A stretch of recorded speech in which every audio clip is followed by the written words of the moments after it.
Hi everyone, Sandra Duran Wilson here, and welcome to Mixed Media Soul Sparks. Today I'm going to take you on a little adventure and show you one of my favorite ways to create aspen trees or birch trees, depending on where you live. And to me, they're one of the most beautiful. The trunks is pretty much what we're going to be making. And this is just such a fun technique, and I think you'll enjoy it as much as I do. So what you're going to need are deli sheets, and check out my shop to find out places where you can get these. I'm going to be using white gesso and black gesso.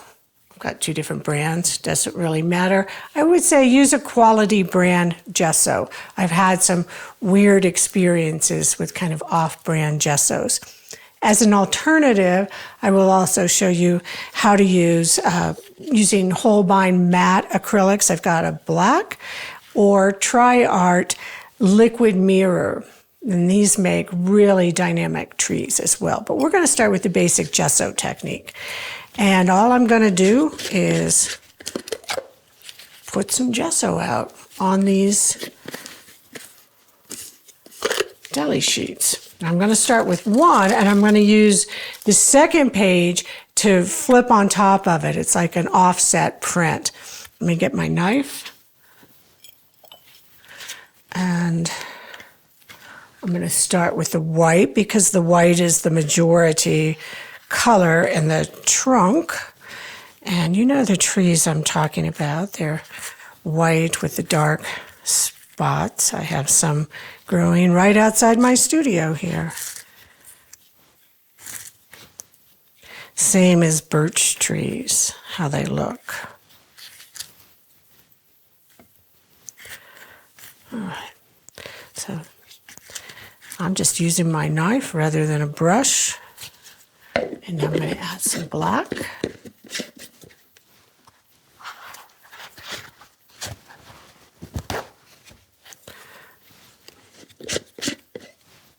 Let me just put this back on.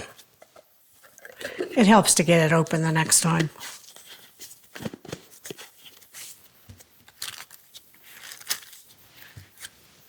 If you find your paint is drying a little bit, you can just mist a little water onto it. And pick up some black. And here I'm going to just come along more in some stripes, I guess you could call it. Or even spots like this. I'm not mixing so much yet. I'm just getting the paint on here. It's the haphazard part of this that actually makes successful looking tree trunks.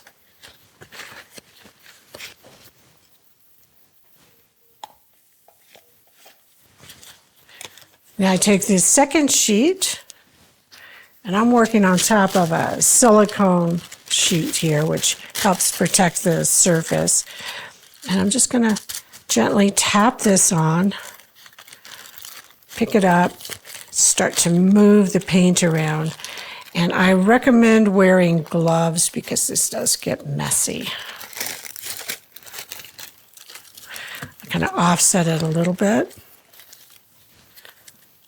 Flip it over even.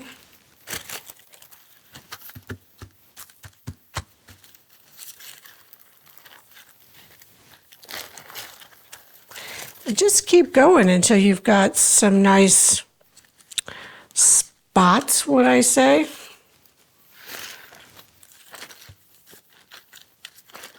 Now if I see, I'm making a mess here. If I see too much black, like right down in here, I might look over at this piece and say, okay, there's some white there. So I'm going to flip this over and pick up some of the black and move it over to another space. So I'm using this deli sheet really as a paintbrush in a way to move the paint.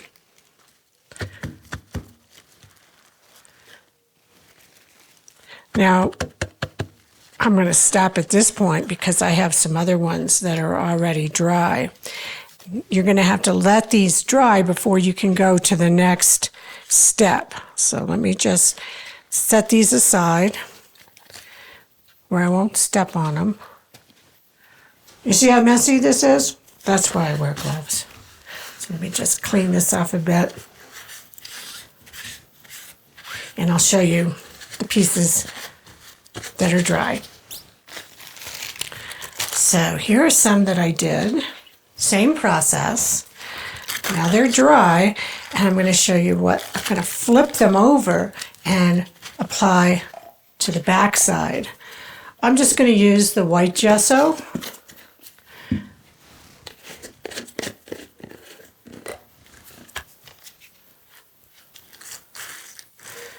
You could use a brush on this side if you wanted. I can just move faster with a knife. It's a good way to practice using your palette knife as well. I tend to use a palette knife almost more than a brush. Either the palette knife or my hands.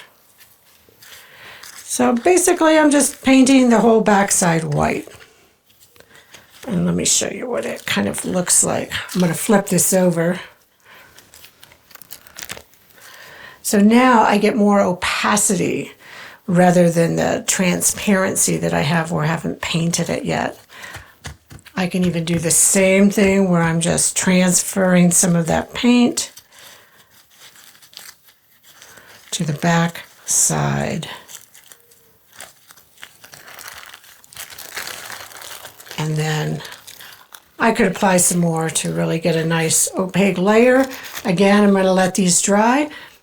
I'm going to set them aside, and then I'll come back and show you ones that are completely dry and what you can do with them. Now here are some finished pieces, and these I've added some of that silver paint to them. So you can see how it gets a nice reflective quality. This one is more just black and white gesso. I've got a combination of different ones. There's even a little metal leaf stuck in there, but this is what happens when you start to cut them up. And when you look at the birch trees, you know that they're really long, skinny trunks. Sometimes I even tear them by hand. This one, it doesn't look like I painted the back side of it. Oh, I guess I painted it with more of a gray.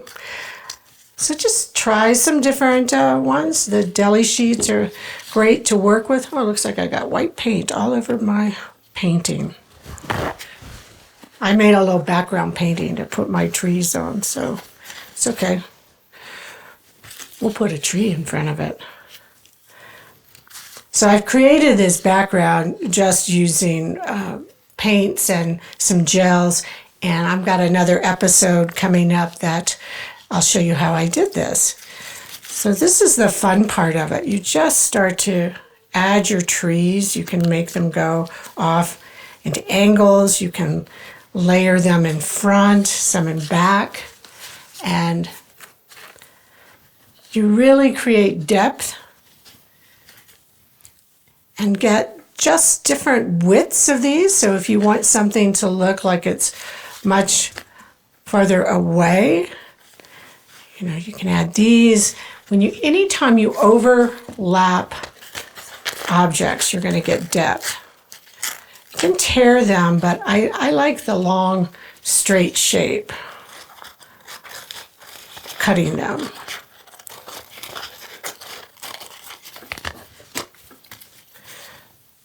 So if I wanted this one to be maybe in front of that, let me look at it back here. Making trees. But isn't that amazing how you can start to get that look of the tree trunk when you start to cut this up? So black and white gesso, deli sheets, palette knife, paint the back, cut them into all kinds of tree shapes. You can even make little branches. And there you go. So I hope you enjoyed this very quick lesson, how to make trees.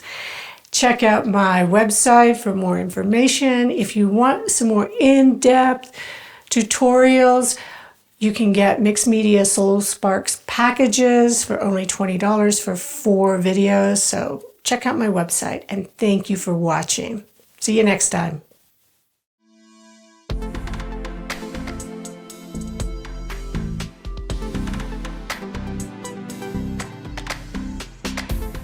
Join the Creative Awakening community on Facebook, where you'll be able to post your art, connect with other creatives around the world, and ask questions. Use the hashtag Mixed Media Soul Sparks when posting your work on social media. Thanks for joining me,